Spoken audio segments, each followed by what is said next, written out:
अगर कोई SME IPO हमें अलॉट हो जाए तो उसे कैसे सेल किया जाता है, उस प्रोसेस का एक लाइव वीडियो बहुत टाइम से पेंडिंग था और ये हमारे इस चैनल पर one of the most requested videos में से एक है। ये वीडियो इतने टाइम से इसलिए पेंडिंग था क्योंकि देखिए एसएमई आईपीओज में बड़ी मुश्किल से कभी कभार ही अलॉटमेंट मिलता है।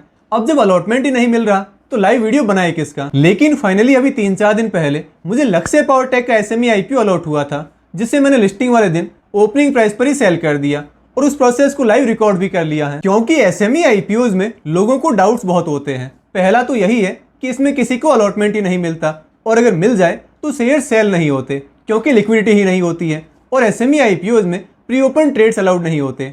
तो आपके ये सारे डाउट्स आज के इस वीडियो में क्लियर हो जाएंगे। वैसे मुझे एक एसएमई आईपीओ अलॉट हुआ है, ये जब मैंने अपने टेलीग्राम चैनल पर बताया था तो मेरे पास बहुत सारे मैसेज आए कि मैंने किस मोड से अप्लाई किया था, बैंक कौन सा था, स्टॉक ब्रोकर कौन सा था, किस दिन अप्लाई किया था। तो देखिए इन सब चीज़ों से कोई फर्क नहीं पड़ता। इस मामले में सब कुछ हमारी लक पर डिपेंड करता है।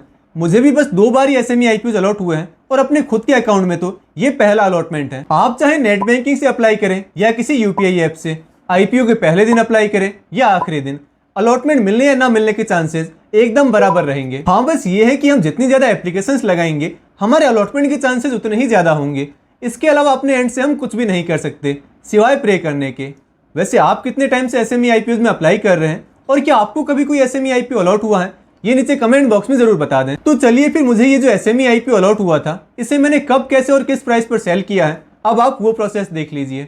लेकिन उसके लिए हमें चलना होगा मोबाइल स्क्रीन पर। तो देखिए अभी सुबह के 9:02 हुए हैं और आईपीओ का प्री ओपन टाइम शुरू हो चुका है। हालांकि अभी तक ज्यादा ट्रेड्स तो नहीं आए होंगे, लेकिन हम अपने बाइंग या सेलिंग के ऑर्डर्स लगा सकते हैं। अब ये मेरा ज़ीरोधा का होल्डिंग सेक्शन है, जहां आप देख सकते हैं कि लक्ष्य पावरटेक के 800 शेयर्स अभी मेरे डीमैट अकाउंट में है। और 800 शेयर्स इसलिए हैं क्योंकि मुझे इसका एक लॉट अलॉट हुआ है और इसका एक लॉट 800 शेयर्स का है। अब इसे सेल करने के लिए मुझे अपनी इस होल्डिंग पर क्लिक करना है और ये एग्जिट वाला ऑप्शन चूज कर लेना है। अब आप यहाँ देख सकते हैं कि क्वांटिटी वाले सेक्शन में ऑलरेडी 800 लिखा हुआ है, क्योंकि आपको ये पता होगा कि जो एसएमई आईपीओज हैं वो लॉट वाइज ही ट्रेड होते हैं। यानी अगर हमें कोई एसएमई स्टॉक सेल करना है तो पूरा एक लॉट ही सेल करना होगा और अगर बाइंग भी करनी है तो पूरे एक लॉट की ही बाइंग करनी होगी। हम यहाँ मेन बोर्ड आईपीओज की तरह ऐसा नहीं कर सकते कि कुछ शेयर सेल कर दिए और कुछ शेयर्स होल्ड कर लिए।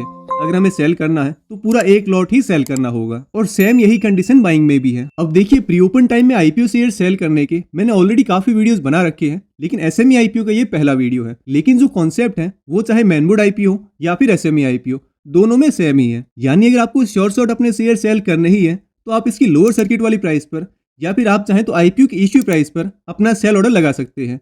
ऐसे में जिस भी प्राइस पर आईपीओ ओपन होगा उसी प्राइस पर हमारे शेयर सेल होंगे। वैसे अगर आपको इसके बारे में डिटेल में जानना है तो ऊपर आई बटन वाला वीडियो देख सकते हैं। उस वीडियो में मैंने इस कॉन्सेप्ट को अच्छे से एक्सप्लेन किया है। लेकिन यहाँ अगर मैं आपको थोड़ा शॉर्ट में बताऊं तो अगर आईपीओ की ओपनिंग प्राइस हमारी सेलिंग प्राइस से ज्यादा है तो हमारे शेयर्स ओपनिंग प्राइस पर सेल होंगे, और अगर आईपीओ की ओपनिंग प्राइस हमारी सेलिंग प्राइस से कम है तो वो शेयर सेल नहीं होंगे। जैसे इस आईपीओ की इश्यू प्राइस है 180 रुपीज और मैं अपना ऑर्डर 180 की प्राइस पर ही लगाने वाला हूँ।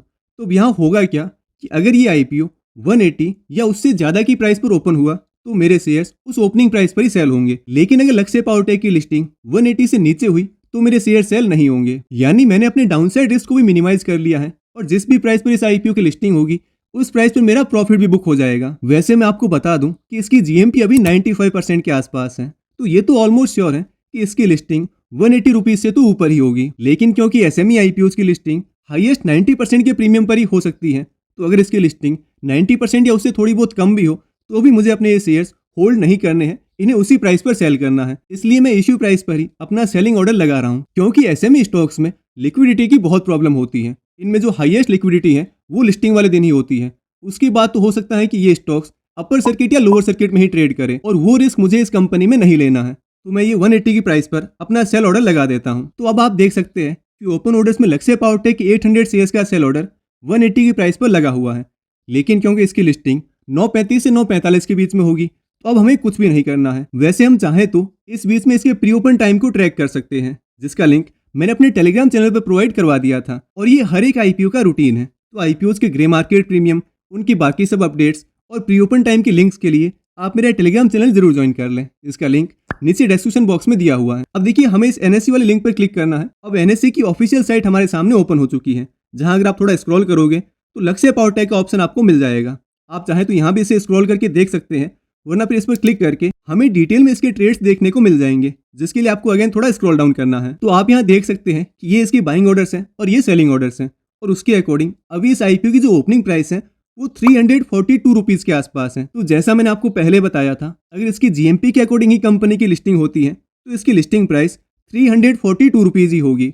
हालांकि अभी जैसे जैसे और ट्रेड्स आएंगे ये ओपनिंग प्राइस कम ज़्यादा भी हो सकती है, तो ये कोई श्योरिटी नहीं है। लेकिन उसके लिए हमें 9:35 से 9:45 तक के टाइम का वेट करना होगा, जिस बीच में इस आईपीओ की प्राइस डिस्कवरी होगी। तो अब हम 10-15 मिनट वेट करेंगे और उसके बाद इसका अपडेट लेंगे। अब मेरे ये शेयर्स किस प्राइस पर सेल हुए हैं वो जानने से पहले दोस्तों, अगर आपको अब तक की वीडियो अच्छा लग रहा है, इससे कुछ नया सीखने को मिल रहा है, तो आप इस वीडियो को लाइक कर दें और चैनल को सब्सक्राइब भी कर लें, ताकि आपको आगे भी ऐसे ही और इन्फॉर्मेटिव वीडियोस मिलते रहें। और हाँ, अपकमिंग आईपीओस की टाइमली अपडेट्स के लिए आप मेरा टेलीग्राम चैनल ज्वाइन करना ना भूलें। इसका लिंक नीचे डिस्क्रिप्शन बॉक्स में दिया हुआ है। तो देखिए अभी 9:38 हुए हैं और अभी तक तो इसकी लिस्टिंग नहीं हुई है, लेकिन अगले 5-7 मिनट में हाईएस्ट 9:45 तक इसकी लिस्टिंग कभी भी हो सकती है। वैसे पहले तो रूल ये था कि एग्जैक्ट 9:45 पर ही आईपीओ की लिस्टिंग होती थी, लेकिन अभी थोड़े टाइम पहले सेबी ने इसके लिए एक 10 मिनट की विंडो फिक्स कर दी है, जो कि है 9:35 से 9:45, क्योंकि पहले ऑपरेटर्स बहुत सारे फेक ऑर्डर्स लगाते थे, जिससे कि प्री ओपन टाइम में रिटेलर्स पैनिक बाइंग या पैनिक सेलिंग करें, लेकिन वो अब शायद थोड़ा कम हो जाएगा। तो देखिए 9:41 पर ही लक्ष्य पावरटेक की लिस्टिंग हो चुकी है और हमारा जो ओपन ऑर्डर था वो एग्जीक्यूट हो चुका है, और आप देख सकते हैं कि हमारे 800 शेयर्स 342 की प्राइस पर सेल हुए हैं, जबकि हमने सेल ऑर्डर कितने पे लगाया था वो थी 180 रुपीज़ की प्राइस, लेकिन ऑर्डर कंप्लीट हुआ है 342 की प्राइस पर। तो इस तरह से अगर आप श्योर हैं कि आपको प्री ओपन टाइम में अपने शेयर सेल करने ही है, तो फिर आप इश्यू प्राइस पर या इससे भी नीचे लोअर सर्किट की प्राइस पर अपना सेल ऑर्डर लगाकर हाईएस्ट लिस्टिंग गेन्स एंजॉय कर सकते हैं। और ये कोई कॉम्प्लिकेटेड प्रोसेस नहीं है, अगर आप एक बार यूज टू हो जाएंगे तो आप बस कुछ सेकंड्स में अपने ही ऑर्डर लगाकर रिलैक्स हो सकते हैं। अगर मैं आपको अपना पोजीशन सेक्शन दिखाऊं तो देखिए लक्ष्य पावरटेक के 800 शेयर्स हम सेल कर चुके हैं और यहाँ पर सोल्ड होल्डिंग भी लिखा हुआ है। अब सपोज 10 बजे के बाद जैसे इसमें ट्रेड शुरू होगा और मान लो अपर सर्किट लग जाती है तो यहाँ पे मुझे लॉस शो करेगा, जो कि ऑब्वियस है, और अगर लोअर सर्किट लग गया तो यहाँ पे मुझे प्रॉफिट शो करेगा, लेकिन वो सिर्फ नॉशनल प्रॉफिट या लॉस है, इसका हमारे इस एक्चुअल प्रॉफिट से कोई कनेक्शन नहीं है। हम ऑलरेडी अपनी होल्डिंग सेल कर चुके हैं और हमने प्रॉफिट बुक कर लिया है। तो इस तरह से हम एक अच्छे एसएमई आईपीओ को प्री ओपन टाइम में इजीली सेल कर सकते हैं। हालांकि मुझे एक मलाल भी है कि अगर ये 90% की कैपिंग ना होती तो शायद और ज़्यादा लिस्टिंग गेन्स मिल सकते थे, लेकिन ये तो वो है कि लालच कभी खत्म नहीं होता, बाकी जितना मिला है वो भी बहुत है। अब देखिए मेरे ये शेयर्स इतने इजीली सेल हो गए क्योंकि शुरू से इस कंपनी की काफ़ी अच्छी डिमांड थी। लेकिन अगर आप किसी ऐसे एसएमई आईपीओ में अप्लाई कर देते हैं जिसकी जीएमपी ही 20-25% है, और अगर लिस्टिंग वाले दिन मार्केट थोड़ा बहुत भी ऊपर नीचे रहा तो फिर आपको बायर्स इजीली नहीं मिलेंगे और हो सकता है कि आपको अपने शेयर्स लॉस में भी सेल करने पड़ जाएं। तो मेक श्योर कि आप किसी खराब फंडामेंटल्स और लो जीएमपी वाले आईपीओ में अप्लाई ना करें, क्योंकि अगर एसएमई स्टॉक्स में एक बार लोअर सर्किट लगना शुरू हो गया तो फिर उसमें से एग्जिट कर पाना बहुत मुश्किल है। जैसे लक्ष्य पावरटेक को मैंने जिस दिन सेल किया था उस दिन तो उसमें अपर सर्किट लगा था, लेकिन पिछले 2 दिन से लोअर सर्किट लग रहा है, और वो भी बड़ी सेलिंग क्वांटिटी के साथ। तो एसएमई आईपीओज में ये एक रिस्क आपको मैनेज करना होता है। तो दोस्तों ये वीडियो आपको कैसा लगा है ये नीचे कमेंट बॉक्स में जरूर बताएं। अगर अब भी आपका कुछ डाउट रह गया है तो वो भी आप कमेंट बॉक्स में पूछ सकते हैं। बाकी तो अगर आपने अब तक इस वीडियो को लाइक नहीं किया है तो वीडियो को लाइक कर दें और चैनल को सब्सक्राइब भी कर लें। और हाँ, आईपीओ में शेयर होल्डर्स कोटा को लेकर अगर आपका कुछ भी डाउट है तो आप मेरा ये वाला वीडियो देख सकते हैं। हमारी फिर मुलाकात होगी अगले वीडियो में, तब तक के लिए गुड बाय।